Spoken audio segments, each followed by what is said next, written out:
Welcome to my YouTube channel. இந்த வீடியோல 10th Social Science Unit 3 State Government கான Part 2 video பார்க்கலாம். Already Part 1ல State Government அண்டர்ல வர executive ஃபுல்லா பார்த்தாச்சு. இந்த பார்ட்ல Legislature and Judiciary பத்தி பார்க்கலாம். இந்த வீடியோக்கான நோட்ஸ்க்கான பிடிஎஃப்பும் அண்ட் புக்குக்கான ஹைலைட்டட் பிடிஎஃப்பும் டெஸ்கிரிப்ஷன்ல கொடுத்துருக்கேன். காப்பி பண்ணிக்கோங்க. இப்போ லெசனுக்குள்ள போகலாம். ஸ்டேட் லெஜிஸ்லேச்சர் கான்ஸ்டிடியூஷன் எல்லா ஸ்டேட்டுக்குமே லெஜிஸ்லேச்சர் ப்ரொவைட் பண்ணுது. சட்டமன்றத்தை எல்லா ஸ்டேட்டுக்குமே ப்ரொவைட் பண்ணுது. யூனியன் பார்லிமெண்ட்டில் எப்படி அப்பர் ஹவுஸ் லோயர் ஹவுஸ் தான் ராஜ்யசபா லோக்சபா இருந்ததோ அது மாதிரி ஸ்டேட் பார்லிமெண்ட்லேயும் அப்பர் ஹவுஸாக லெஜிஸ்லேட்டிவ் கவுன்சிலும் லோயர் ஹவுஸாக லெஜிஸ்லேட்டிவ் அசம்பிளியும் இருக்குது. மோஸ்ட் ஸ்டேட்டில் பார்த்தா யூனிவர்சல் லெஜிஸ்லேச்சர் தான் ஃபாலோ பண்ணுவாங்க. அண்ட் சம் ஸ்டேட்டில் பை கேமரா லெஜிஸ்லேச்சர் ஃபாலோ பண்ணுறாங்க. அதாவது எக்ஸாம்பிள் பார்த்தோன்னா இப்போ நம்ம தமிழ்நாட்டை எடுத்துக்கிட்டோம்னா லோயர் ஹவுஸான லெஜிஸ்லேட்டிவ் அசம்பிளி மட்டும் தான் இருக்குது. அப்பர் ஹவுஸான லெஜிஸ்லேட்டிவ் கவுன்சில் கிடையாது. அதனால அது unicameral legislature. But Bihar, Karnataka, Maharashtra, UP, Telangana, Andhra Pradesh and Jammu and காஷ்மீர்லாம் பார்த்தோன்னா லோயர் ஹவுஸ் அப்பர் ஹவுஸ் ரெண்டுமே ஃபாலோ பண்ணுறாங்க. ஸோ இது வந்து பை கேமரா லெஜிஸ்லேச்சர். லோயர் ஹவுஸான லெஜிஸ்லேட்டிவ் அசம்பிளியில் பீப்புளோட ரெப்ரசன்டேட்டிவ்ஸ் தான் இருப்பாங்க. அண்ட் அப்பர் ஹவுஸான லெஜிஸ்லேட்டிவ் கவுன்சிலில் டீச்சர்ஸ், கிராஜுவேட்ஸ் அண்ட் லோக்கல் கவர்மெண்ட்டோட பிரதிநிதிகள்லாம் இருப்பாங்க. Next one, do you know தமிழ்நாட்டில் சட்டமன்றத்தில் எண்ணிக்கைப்படி 234 மெம்பர்ஸ் இருக்கணும்.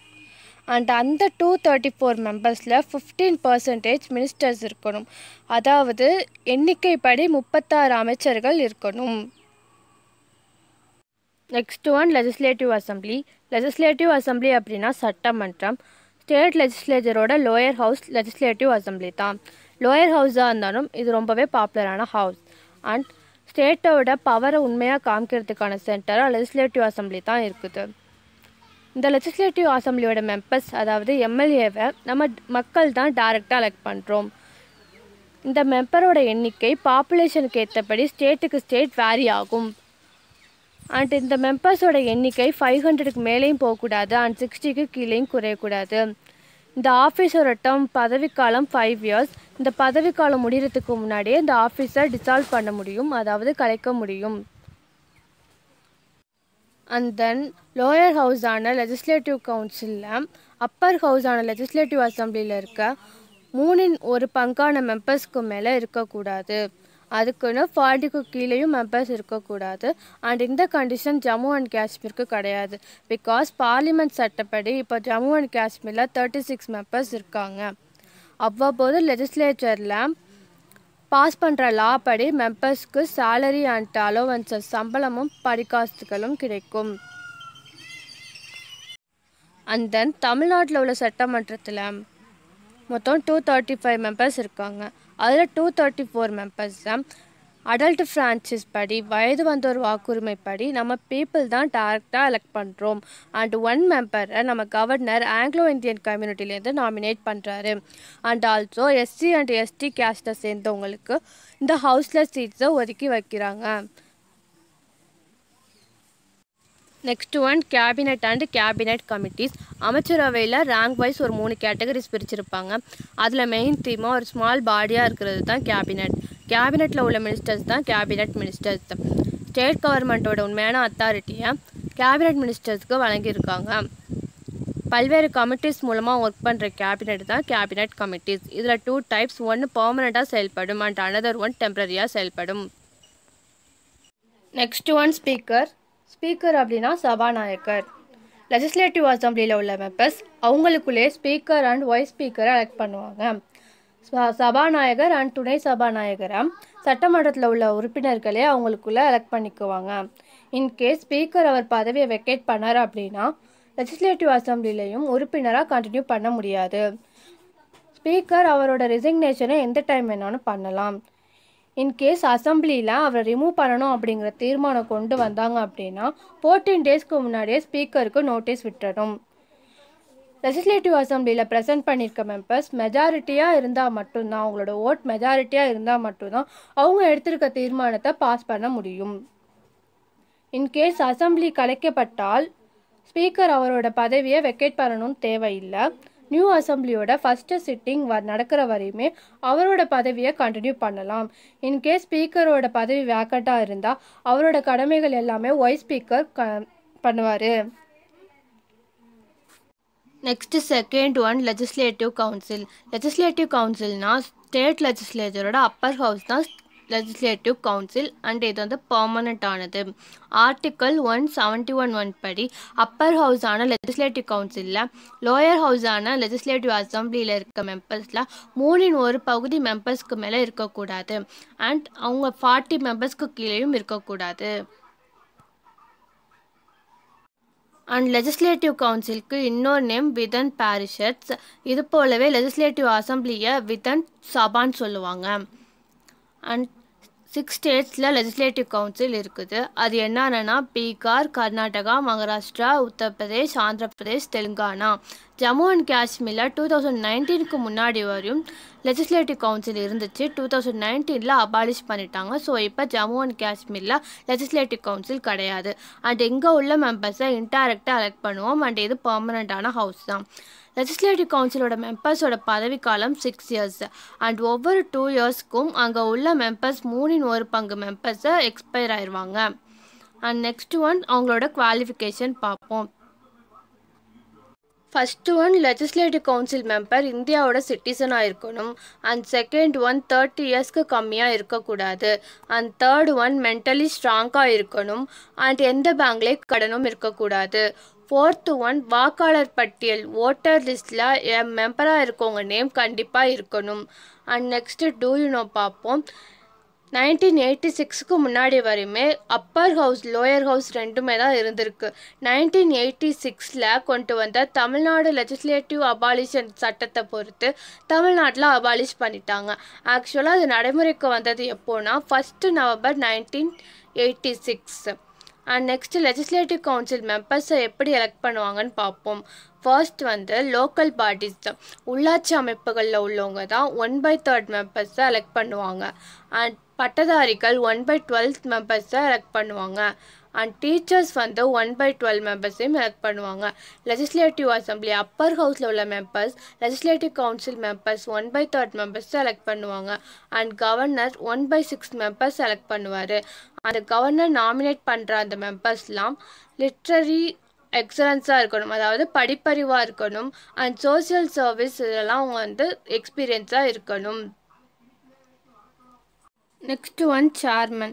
அப்பர் ஹவுஸை தலைமை ஏற்று நடத்துகிறது தான் chairman. And chairman and deputy chairman தலைவரையும் துணைத் தலைவரையும் மெம்பர்ஸ் அவங்களுக்குள்ளே எலெக்ட் பண்ணிக்குவாங்க. அண்ட் சேர்மன் ஆப்சண்ட் ஆகிட்டார் அப்படின்னா டெப்டி சேர்மன் தான் சேர்மன் பண்ண வேண்டிய வேலையெல்லாம் லெஜிஸ்லேட்டிவ் கவுன்சிலாக பண்ணுவார். Abolition or creation of legislative council. Article 169 படி ஒரு ஸ்டேட்டுக்கு லெஜிஸ்லேட்டிவ் கவுன்சில் கிரியேட் பண்ணலாம் அல்லது அபாலிஷ் பண்ணலாம். அண்ட் இந்த ஆர்டிக்கல் படி ஒரு ஸ்டேட்டுக்கு லெஜிஸ்லேட்டிவ் கவுன்சில் வேணும் அப்படின்னா லெஜிஸ்லேட்டிவ் அசம்பிளியில் இருக்க மெம்பர்ஸ் லெஜிஸ்லேட்டிவ் கவுன்சில் இந்த ஸ்டேட்டுக்கு வேணுங்கிற ஒரு தீர்மானத்தை எடுப்பாங்க.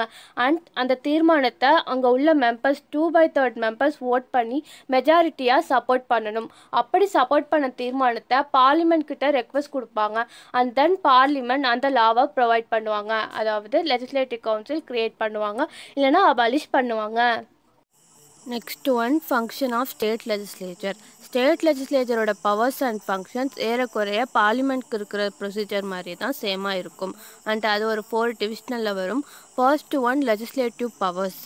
கான்ஸ்டிடியூஷனில் கொடுத்துருக்க ஸ்டேட் லிஸ்ட்டில் மென்ஷன் பண்ணியிருக்க சப்ஜெக்ட்ஸ் படி அவங்க அந்த சட்டத்தெல்லாம் ஏற்றலாம். அது மட்டும் இல்லை, கான்கரண்ட் லிஸ்ட் பொதுப்பட்டியலில் இருக்கிறதையும் சட்டமாக ஏற்றலாம். ஆனால் அதே சட்டத்தை மத்திய அரசு சென்டர் ஏற்றும்போது ஸ்டேட் லெஜிஸ்லேச்சர் இயற்றிய அந்த சட்டம் இன்ஆப்ரேட்டிவாக ஆகிடும். இன்ஆப்ரேட்டிவ் அப்படின்னா செயலிலேருந்து போயிடும். அதுக்கப்புறம் அவங்க ஏதாவது ஒரு சட்டத்தை இயற்றணும் அப்படின்னா யூனியன் பார்லிமெண்ட் எப்படி அந்த ஒரு சட்டத்தை இயக்குவாங்களோ அதே சேம் ப்ரொசீஜரை ஃபாலோ பண்ணி தான் இவங்களும் ஒரு பில்லை பாஸ் பண்ணணும். அண்ட் இவங்க பாஸ் பண்ணுற பில் 3 ரீடிங்ஸ்க்கு அப்புறம் தான், அதாவது 3 நிலைகள் கொண்ட தொகுப்பாக அதுக்கப்புறம் தான் இயக்குவாங்க. அண்ட் அவங்க இயக்குற சட்டத்துக்கு கவர்னரோட ஒப்புதல் ரொம்பவே முக்கியம். Next second one financial powers. ஸ்டேட்ஸோட ஃபினான்ஷியல் ஸ்டேட்டஸை கண்ட்ரோல் பண்ணுறது லெஜிஸ்லேச்சர் தான். அண்ட் பணப்புழக்கத்தை பொறுத்தவரையும் அப்பர் ஹவுஸை விட லோயர் ஹவுஸ் தான் அதிகமாக பயன்படுத்துகிறாங்க. மணி பில் அதாவது நிதி மசோதாவை லோயர் ஹவுஸ் ஆகிய லெஜிஸ்லேட்டிவ் அசம்பிளியில் மட்டும்தான் இன்ட்ரடியூஸ் பண்ண முடியும். லெஜிஸ்லேட்டிவ் அசம்பிளியோட பெர்மிஷன் இல்லாமல் எந்த ஒரு நியூ டேக்ஸையும் அதாவது புதிய வரியை விதிக்க முடியாது. And third one controls over executive. நிர்வாகத்துறையை கண்ட்ரோல் பண்ணுறதும் லெஜிஸ்லேச்சர் தான். அண்ட் லெஜிஸ்லேட்டிவ் அசம்பிளிக்கு பொறுப்பானது தான் கவுன்சில் ஆஃப் மினிஸ்டர். அமைச்சரவை சட்டமன்றத்துக்கு தான் பொறுப்பானது. லெஜிஸ்லேட்டிவ் அசம்பிளியில் மெம்பர்ஸாக இருக்கிறவங்க எம்எல்ஏஸ் கேட்குற கேள்விகளுக்கெல்லாம் மினிஸ்டர்ஸ் பதில் சொல்லியே ஆகணும். அண்ட் நோ கான்ஃபிடன்ஸ் மோஷன்ஸ் நம்பிக்கை இல்லாத தீர்மானத்தை லெஜிஸ்லேட்டிவ் அசம்பிளியில் ஓட் பண்ணி பாஸ் பண்ணாங்க அப்படின்னா அந்த மெம்பர்ஸ்லாம் கண்டிப்பாக ஆஃபீஸ்லேருந்து ரிமூவ் பண்ணப்படுவாங்க. And fourth one wide powers. Legislative கவுன்சிலை விட லெஜிஸ்லேட்டிவ் அசம்பிளிக்கு தான் பவர்ஸ் அதிகமாக இருக்குது. அண்ட் ஸ்டேட் ஃபினான்ஸை பொறுத்தவரையும் லெஜிஸ்லேட்டிவ் அசம்பிளி முற்றிலும் தன்னோட கட்டுப்பாட்டில் வச்சுருக்கு. அண்ட் முக்கியமான முடிவுகளுக்கெல்லாம் லெஜிஸ்லேட்டிவ் கவுன்சிலில் உள்ள மெம்பர்ஸ் ஓட் போட முடியாது. Next one judiciary of state. ஸ்டேட்டோட நீதிமன்றங்கள். ஸ்டேட்டோட நீதிமன்றம்னாலே அது ஹைகோர்ட் தான். 1862 பிரிட்டிஷ் பீரியடில் இந்தியா 3 பிரசிடென்சிஸாக பிரிஞ்சு இருந்தது. அது என்னன்னா கல்கத்தா, பாம்பே அண்ட் மெட்ராஸ். இந்த 3 பிரசிடென்சிஸில் தான் 1862 முதலாக ஹைகோர்ட்டை தோற்றுவிக்கப்பட்டன. அண்ட் எல்லா ப்ரொவின்சஸ் அதாவது இப்போ எப்படி ஸ்டேட்ஸ் இருக்கோ தமிழ்நாட்டுக்கு அப்போ மாகாணம் ப்ரொவின்சஸ் தான் அது போல் இருக்கும். அந்த ப்ரொவின்சஸ் எல்லாத்துலேயுமே ஹைகோர்ட் இருந்ததாம். அண்ட் ஸ்டேட் லெவலில் ஹையஸ்ட் கோர்ட்டாக ஹைகோர்ட் தான் இருந்தது. ஹையஸ்ட் கோர்ட்டாக ஹைகோர்ட் இருந்தாலும் சுப்ரீம் கோர்ட் கண்ட்ரோல் அண்டரில் தான் ஒர்க் ஆனுது. கான்ஸ்டிடியூஷன் எல்லா ஸ்டேட்டுக்குமே ஹைகோர்ட் ப்ரொவைட் பண்ணாலும் 1956 கான்ஸ்டிடியூஷனை 7th டைம் திருத்தும் போது 2-3 ஸ்டேட்ஸ்க்கோ இல்லை ஸ்டேட்ஸ் அண்ட் யூனியன் டெரிட்டரிக்கோ ஹைகோர்ட் காமனாக இருக்கலாம் அப்படிங்கிறத பார்லிமெண்ட் எஸ்டாப்ளிஷ் பண்ணாங்க.